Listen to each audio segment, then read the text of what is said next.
Tonight on LNN, Trump signs 3 huge executive orders, and Pompeo confirmed as the CIA director. All this and more on LNN Tonight.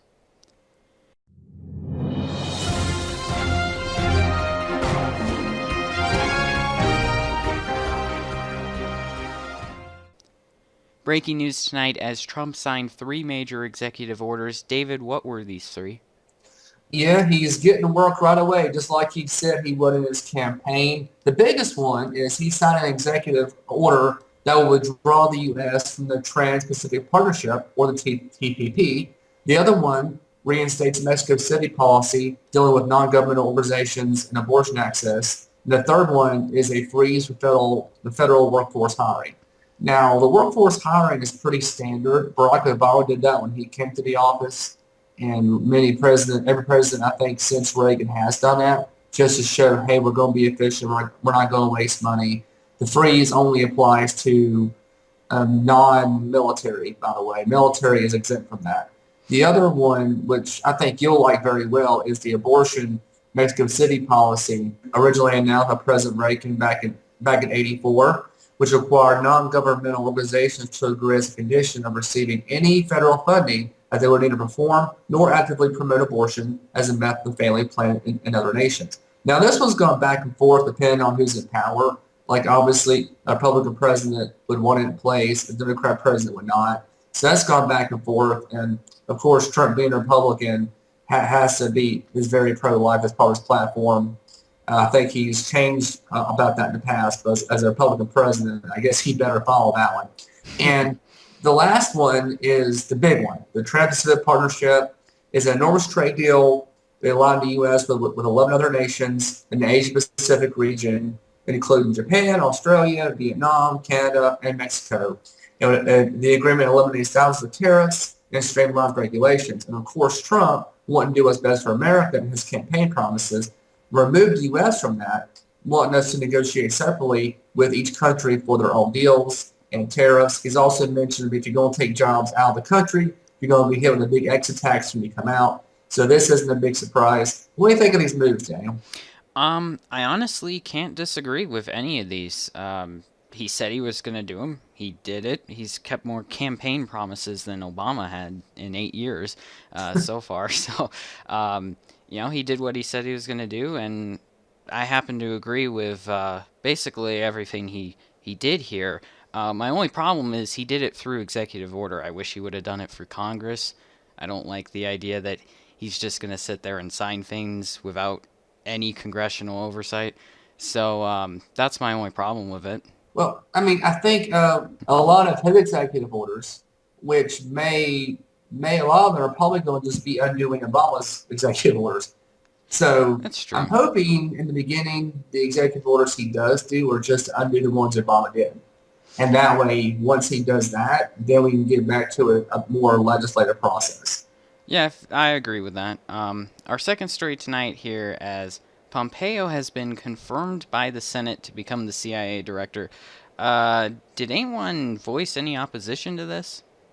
Well, and the vote was pretty favorable. It went 66 to 32 in favor of the confirmation. Even picked up some Democrats. The only Republican that voted against it was my favorite senator, Rand Paul.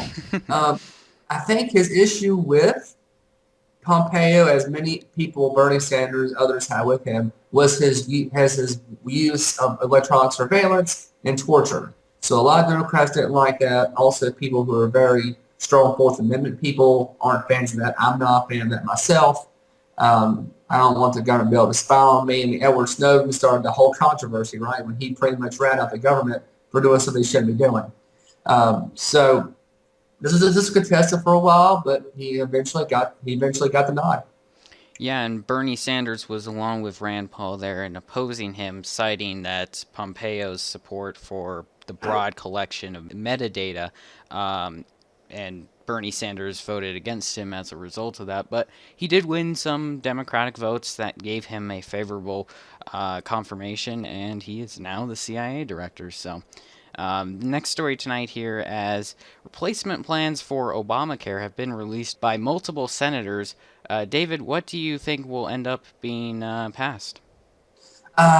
Who knows? Back to Senator Paul. He said there's been at least 50 bills to replace it that have been considered. He even proposed one himself that would balance the budget and replace it immediately, allowing small individual mom and pop stores to cross state lines and do plans like that, and eventually phase out all the quote unquote good parts of Obamacare. But they didn't want that. The bill that's being presented right now is from Senators Bill Cassidy of Louisiana and Susan Collins of Maine. Of course, both Republicans talk about Obamacare replacement plan. But this quote's what I thought was pretty funny, Daniel. He said, Republicans think that if you like your insurance, you should keep it. And we mean it, Cassidy said. They should opt to stay in Obamacare or they could opt for no federal help. So California and New York, you love Obamacare? You can keep it. What? Doesn't make any sense. What do you think about that? Wow. Um, I think that was sarcastic. I mean, is he Uh, really serious about that? yeah, I get pick your own insurance, but if you repeal Obamacare, they obviously cannot choose Obamacare. Yeah, yeah, but I think he was poking at the Democrats saying that, yeah, oh, if you like your healthcare, you can keep it, which obviously wasn't the case. But yeah, that's pretty funny. Um, do you have any more details about this particular proposal? Well, the Democrats obviously don't like it. They say it's going to kill people with pre-existing conditions, and the wealthiest are getting more tax cuts. Of course, Chuck Schumer is standing is opposing this. He's been against Trump from the get-go here, so that's not a big surprise at all. But even the Republicans who proposed this bill said we know the bill's not perfect; it's a planned process. But again, Republicans have been fussing about this for what 6, 7 years or longer, and yet they don't have one ready to go. I mean, that doesn't make them look very good right now. Yeah, and if they were only actually following the Republican platform, they'd replace it with the free market, but it seems they don't seem to follow their platform. But on to another news story here. Apparently, a protester shot a suspected conservative. What is this about, David? Yeah, Milo Yiannopoulos, the controversial character, I think editor for Breitbart, a gay conservative, has a very big following on YouTube. Was going on this college tour, going from school to school, talking about certain issues. He calls it, and I quote, the dangerous faggot tour at college campuses, railing against political correctness. And what happened here last week, someone shot someone during this event at the University of Washington, claiming that he was a racist and he was a white supremacist and he was attacking in self-defense. There's conflicting stories behind this. The friends of the person who was shot says that he's not a racist and he's actually a Bernie Sanders supporter. So I don't really know what happened here. It's very scary though. It's a very life-threatening injury. He was shot in the abdomen. I think he's still in the Wow. hospital. So very scary thing. It's hard to really know what happens in these kind of events. Yeah, I honestly don't understand it. And apparently, this victim had a life-threatening gunshot wound to the abdomen, like you said, but he's still alive, I believe, still in the hospital. Hopefully, he recovers, and certainly, we don't want to see stuff like this on either side. But our final story tonight, as apparently Gary Johnson is hiding. What's the latest on this fake news?